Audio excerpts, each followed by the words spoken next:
Équipe nationale du Cameroun, surtout l'équipe nationale de football du Cameroun. Fabrice Ondoa, le gagnant de la CAN 2017 au Gabon, sort de sa réserve habituelle et dit des choses clairement. Qu'est-ce que Fabrice Ondoa dit, les amis? Il accuse clairement le gouvernement camerounais d'être derrière l'échec de la CAN 2023 qui se joue en 2024 en Côte d'Ivoire. Oui, il dit que le gouvernement camerounais, ou du moins certains ministres dans le gouvernement camerounais, mettent la pression sur la Fédération camerounaise de football, mettent la pression sur les entraîneurs, le sélectionneur Rigo Besson. Ils ont vécu cela, que le président de la fédération était sous pression. Imposé par qui? Par les ministres de Paul Barthélémy Biya-Bivondo. C'est-à-dire que là où il y a l'argent, là où on est en train de parler de quelque chose avec qui a la gloire, ils sont là-dedans, des incompétents pour la plupart, ils sont là-dedans, et ils menacent, et ils proposent, ils insistent. Ernest Obama, qui est le porte-parole de Samuel Eto'o, s'était invité sur une chaîne de télévision, je crois, à Yaoundé. Et ce monsieur a dit que les gens sont en train de tourner autour du pot, alors que la vérité, tout le monde connaît. Interrogez les gens qui étaient là, ceux qui vous connaissez, ils connaissent la vérité. Il avait même dit que le match Sénégal, le Cameroun-Sénégal, 26 joueurs avaient décidé de boycotter ce match parce que le ministre de Sport et l'Éducation physique, qui est devenu le ministre de Football aujourd'hui, Nassis Mouel Kombi, qui était en mission en Côte d'Ivoire, a voulu qu'un joueur soit aligné et les 26 autres ont dit « Ok, s'il est aligné, nous, on ne veut pas jouer. » Il s'agit de quel joueur? Pourquoi Nassis Mouel Kombi s'est comporté comme ça? Et pourquoi il ne veut pas démentir ou affirmer cette information? On laisse cette flou artistique parce qu'ils savent ce qu'ils font. Ils ont payé certaines personnes sur les réseaux sociaux pour faire du Eto'o bashing tout le temps. C'est trop facile d'accuser Eto'o sur tout, mais difficile pour eux de s'affirmer, d'assumer les actes.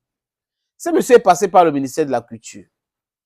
Et quand il rentre, c'était une catastrophe à nul autre pareil. Donc, je refuse de faire le lien entre les diplômes et l'intelligence ou de la gestion. Je refuse. Ces trois choses-là. Diplôme, intelligent et gestion. Ce n'est pas la même chose. La plupart gèrent comme ils gèrent l'épicerie, leur vente, ça les appartient. Comme ils sont ministres, tous les appartiennent. Vraiment, personne ne doit s'opposer à eux. Et Fabrice Ondoa dit clairement que, comme je l'ai dit, il mettait la pression sur le président de la fédération, mettait la pression sur les joueurs, mettait la pression. Et Obama, dans son entretien, avait dit quoi? Que le ministre des Sports et de l'Éducation physique pouvait venir, alors qu'il ne sait pas si ses amis ou les gens qui travaillent autour de lui savaient que c'était 40 minutes d'entraînement lors d'une compétition organisée par la Confédération africaine de football. Mais le ministre venait parler 30 minutes chaque entraînement. Qu'est-ce qu'il allait dire? Il parlait de quoi? Et vous avez vous-même l'autre qui est président de SNAFO qui allait faire le cinéma. Après, il a dit que bon, on m'a chassé. Maintenant, lui, elle a été chassée chez lui par sa femme. L'histoire, vous la connaissez, non? Et ça, je vais revenir sur cette histoire. Et on doit aussi évoquer le cas André Onana. On doit dire qu'il ne comprend pas pourquoi Onana est venu en retard et qui lui a donné cette autorisation, qui lui a permis de venir en retard comme ça. Donc, la veille d'un match important ou d'une compétition très importante pour l'Afrique et pour les Lions indomptables. Le mec qui vient là. Pourquoi? Bon, moi j'avais lu et j'avais fait une vidéo là-dessus quand André Onana avait eu l'autorisation de la Fédération camerounaise de football.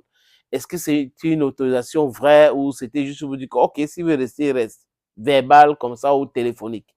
Est-ce que c'est bien cela? Je pose toutes ces questions-là pour mieux comprendre. Et pour Fabrice Ondoa, ce n'est pas possible. Ça ne doit plus se répéter. Et il pense que le Cameroun a une belle équipe, un bon groupe, mais ils vont davantage travailler pour souder ce groupe. C'est ce que a dit Fabrice Ondoa. Donc, enlevez donc le nom du neuf sur ça. Eto'o. C'est un problème. Et oui, c'est un problème.